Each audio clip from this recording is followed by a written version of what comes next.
Welcome back to our YouTube channel.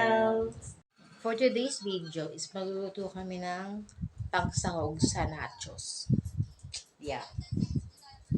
Kasi pinasok ko namin yung buhay negosyo. Hello? So ngayong vlog is ipapakita namin kung paano kami mag-prepare ng mga orders and kung paano magluto. Kung paano magluto yung boyfriend ko ng pangsahog. And ipapakita ko yung ginawa naming nachos. Nachos with cheese overload and overload plain nachos. Dalawa yung flavors na ginawa namin. Kasi yung isa, cheese. Ingay mo! Tapos yung isa naman, plain.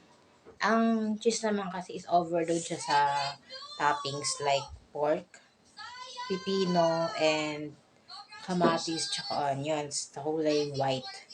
Yung plain naman is overload siya sa veggies like pipino and kamatis. So, tara na, ipapakita na namin kung paano magluto.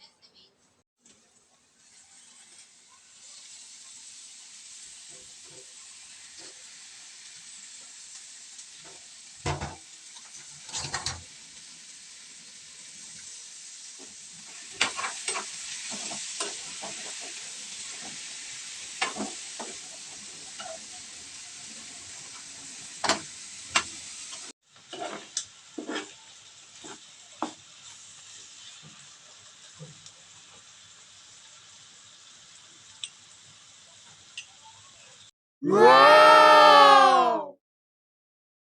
うまい